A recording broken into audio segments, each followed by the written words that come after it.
Bismillahirrahmanirrahim.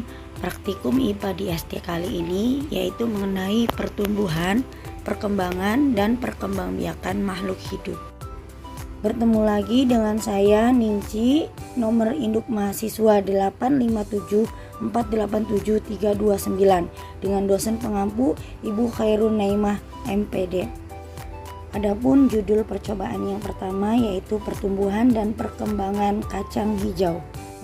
Alat dan bahan yang diperlukan yang pertama yaitu biji kacang hijau, 2 tempat plastik, 3 tisu, 4 air, dan 5 alat tulis untuk pengamatan. Sebelum mengawali praktek, terlebih dahulu saya akan merendam kacang hijau semalaman. Keesokan harinya, saya mulai melakukan prosedur pembuatan.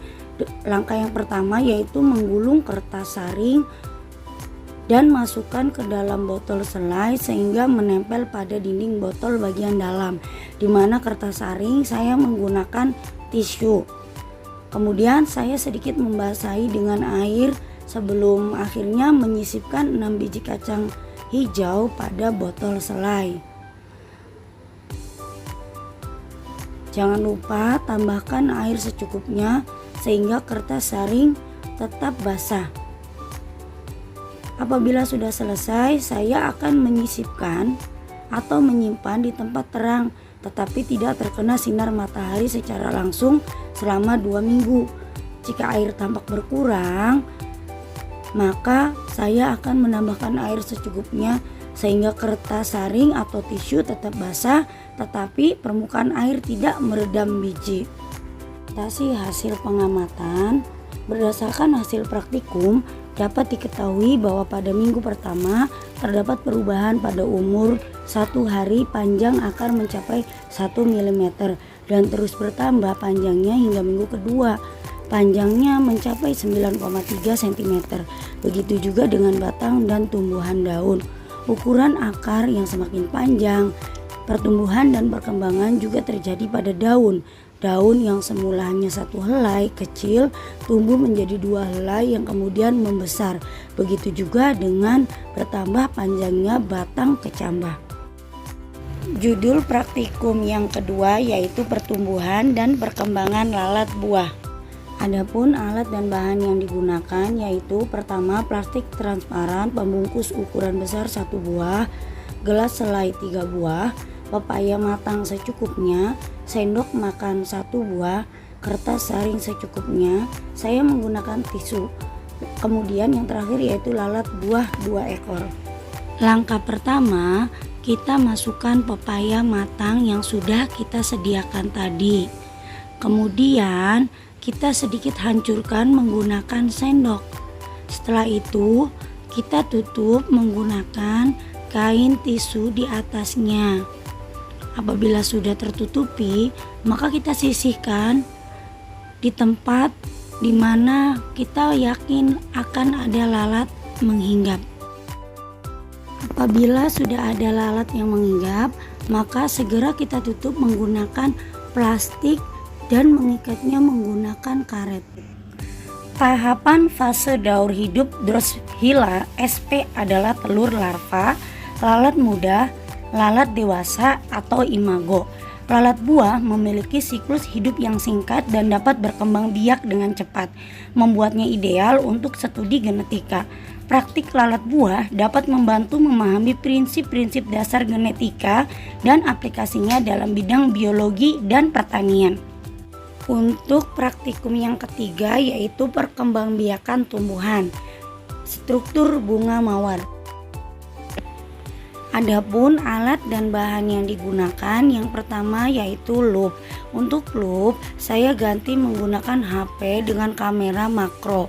Yang kedua gunting, ketiga jarum pentul, dan yang keempat bunga mawar.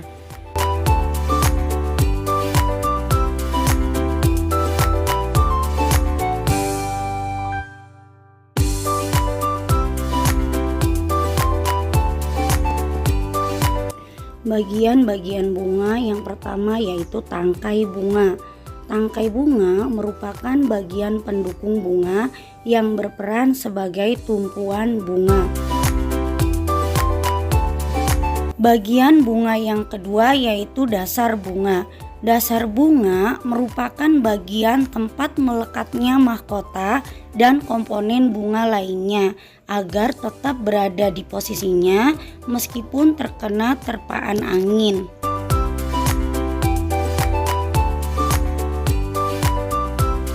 Yang ketiga adalah mahkota bunga.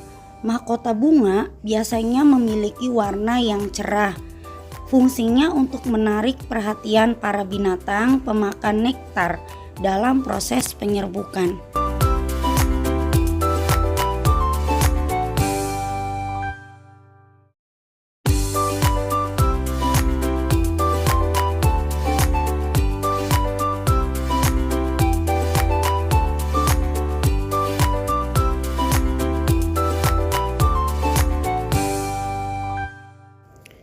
Yang keempat yaitu kelopak bunga. Kelopak bunga atau calyx ini adalah bagian terluar dari bunga. Fungsi dari kelopak bunga itu sendiri untuk melindungi bunga yang masih muda dan melindungi kuncup ketika bunga sedang berkembang.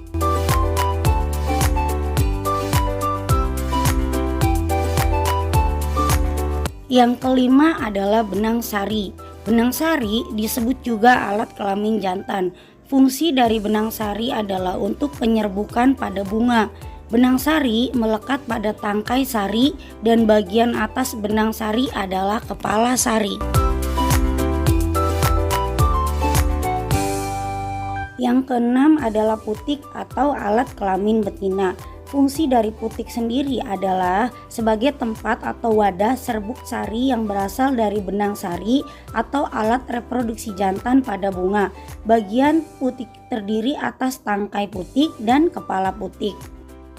Yang ketujuh adalah bakal biji. Bakal biji memiliki fungsi sebagai tempat bertemunya sel-sel telur untuk dibuahi oleh serbuk sari. Bakal biji juga berperan sebagai pelindung sel telur, memastikan proses penyerbukan berjalan lancar. Ini dia beberapa foto dan video atas dokumentasi hasil pengamatan praktikum IPA di SD.